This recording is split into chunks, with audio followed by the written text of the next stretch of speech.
가치, 성장, 배당, 저평가를 기준으로 종목 선정을 하는 오렌버티입니다.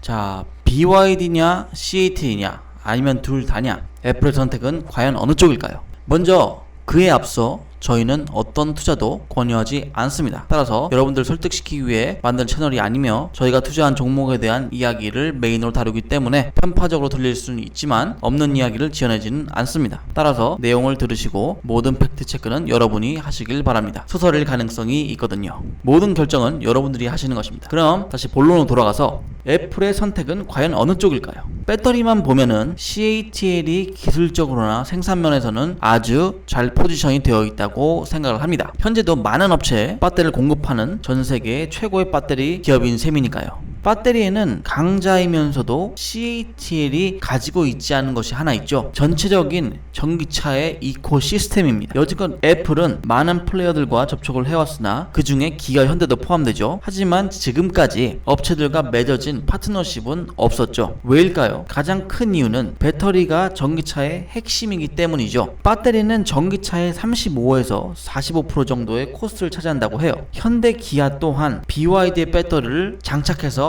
나가게 돼요. 따라서 애플과 현대, 기아는 이상적인 파트너십이 아니라는 추측을 해볼 수가 있죠. 그런데 애플이 원하는 것은 배터리뿐만이 아닐 것이라는 것이죠. 왜냐하면 전기차를 생산하는 데 있어서 배터리가 중요한 것은 사실이지만 자동차 틀 자체의 모든 부품들을 종합적으로 생산할 수 있는 능력을 가진 곳이 공장이 없는 애플한테는 꼭 필요하다고 생각되기 때문이죠. 일단 한 가지 확실한 것은 CATL이나 BYD와 아니면 둘 다와 파트너십을 맺을 수밖에 없는 구조라는 것은 어느 정도 분명한 것 같아요. 왜냐하면 다른 기존 자동차 메이커들하고는 파트너십을 맺기 힘든 구조적인 문제가 있습니다. 그 이유는 아까 전에 설명했듯이 자동차는 대량 생산할 수 있지만 배터리를 자체적으로 생산하는 곳이 없고 기존 오토메이커들도 배터리를 공급받아야 하는 현실이기 때문인 거죠.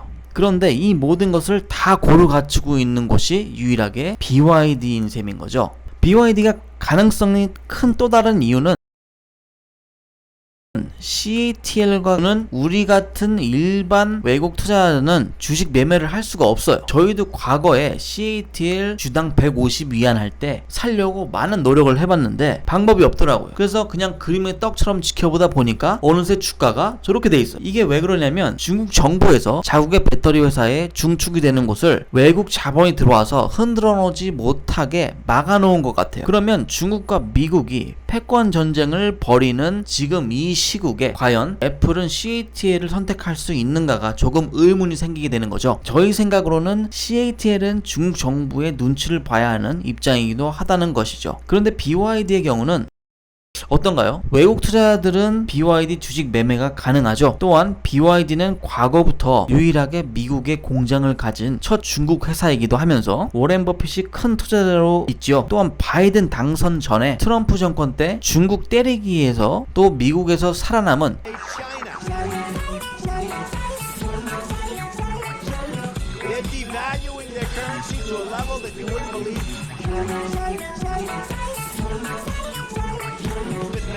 impossible for our companies to compete.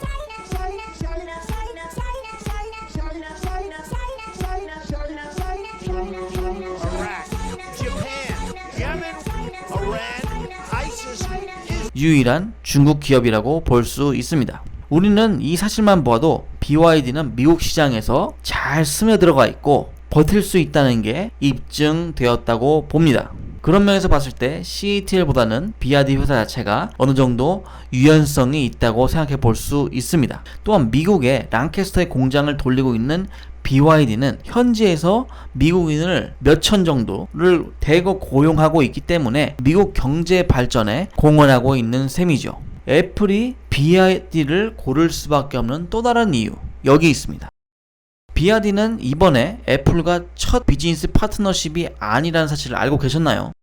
아시는 분들도 계시겠지만 아이폰에 들어가는 많은 부품들, 그리고 애플 기계에 들어가는 배터리 같은 이런 여러가지 부품들도 만들어서 공급하기도 한 사실을 보면 알 수 있듯이, 애플과 일해본 경험이 있는 BYD로서는 CATL보다는 좀 더 좋은 포지션에 있다고 볼 수가 있을 것입니다. 애플은 또한 작년 재작년쯤인가요? 배터리에 대한 이야기를 한번 한 적이 있어요. LFP 배터리를 사용하겠다고 이야기를 한 적이 있죠. 이 배터리는 코볼트가 들어가지 않은 배터리를 말합니다. 즉 BYD가 만든 아이언 포스페이트 배터리, 블레이드 배터리가 바로 그것이죠. 애플은 에너지 덴시티가 높은 배터리를 원하는 것도 아니고 제로 100 3초를 달리는 배터리를 원하는 것도 아니에요. 단순 트랜스포테이션, 사용할 수 있는 매우 안전하고 수명이 길고 가격이 싸고 좋은 품질을 원하죠. 그 중에 CATL과 BYD의 배터리는 코스트가 제일 낮은 배터리죠. 안정성인 면에서는 BYD의 바늘 테스트를 이길 수 있는 배터리가 현재 이 세상에 존재하지가 않습니다. 자, 그럼 지금부터 BYD의 블레이드 배터리와 타 배터리의 바늘 뚫기 테스트 시험 결과를 한번 영상으로 보도록 할게요. 자, 지금 보이시는 게 다른 배터리입니다. 이렇게 폭발하죠. 온도가 무지하게 올라갔다는 거죠. 지금 600도 이상 갑작스럽게.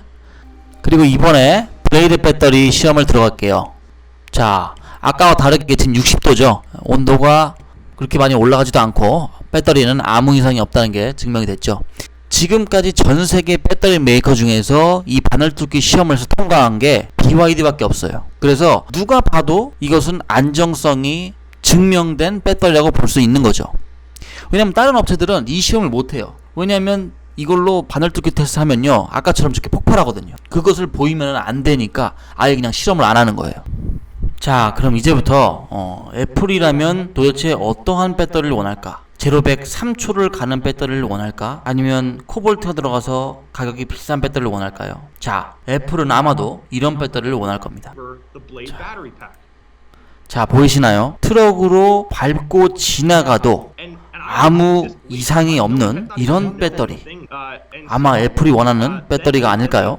지게차로 떠서 승용차에 장착을 해서 달려도 아무 이상이 없는 안정성이 확보된 이런 배터리를 원하는 게 아닌가 라는 생각을 해봤습니다. 애플의 폰은 그럼 누가 만들었나? 우리가 한번 생각해보면 알 수 있죠. 애플이 디자인하고 폭스콘이라는 회사가 완전 조립을 했죠. 애플은 자동차를 생산하려고 하는 것이 아니라 서비스를 제공하려고 하는 것 같아요. 바로 인포테인먼트죠. 자동차에 애플 OS를 탑재해 거기에 서비스를 제공하여 수익 창출하는 것이죠. BYD는 전기차의 모든 플랫폼이 완성된 업체이기도 하면서 심천에 본사가 있고 폭스콘과도 좋은 관계를 이어가고 있는 기업입니다. 애플이 BYD를 선택하지 않는다면 자동차에 들어가는 부품들을 여러 업체들을 찾아 하나씩 공급받아 만들려면 꽤나 힘든 노동이 되겠죠.